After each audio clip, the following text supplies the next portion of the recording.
मान लीजिए एक कमरे में किताबों का एक विशाल ढेर लगा दिया जाए और आपको एक विशेष किताब का नाम बताया जाए और उस किताब को उस कमरे में लगे विशाल ढेर में से ढूंढ कर लाने को कहा जाए तो आपको कितना समय लगेगा? मुझे लगता है आपको बहुत समय लग जाएगा, है ना?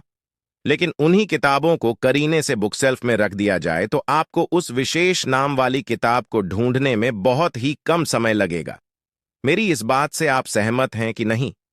मुझे लगता है आप सहमत हैं। जिस तरह से किताबों की ढेर से कमरा भरा है, ठीक उसी तरह से हमारा दिमाग अच्छे और बुरे विचारों के ढेर से भरा हुआ है। जब हम निराश और दुखी होते हैं तो सही विचार और सही फैसले को सामने लाने में हमारा दिमाग असफल हो जाता है और हमें उस निराशा और दुख से बाहर आने में बहुत समय लग जाता है और इस तरह समय की बर्बादी से हम हमेशा पीछे ही रह जाते हैं।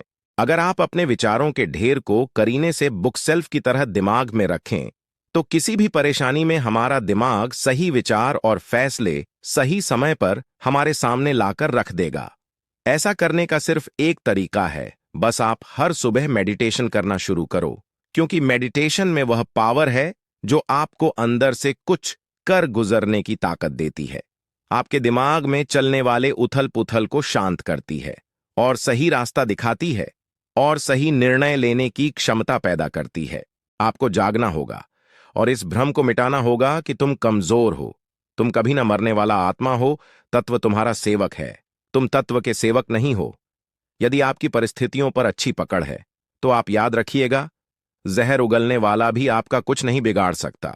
शिक्षा क्या है? क्या यह किताबों से मिलने वाली विद्या है? नहीं। क्या यह नाना प्रकार का ज्ञान है? नहीं, यह भी नहीं। जिस संयम के द्वारा इच्छा शक्ति का प्रवाह और विकास वश में लाया जाता है और वह फलदायक होता है, वह शिक्षा कहलाती है।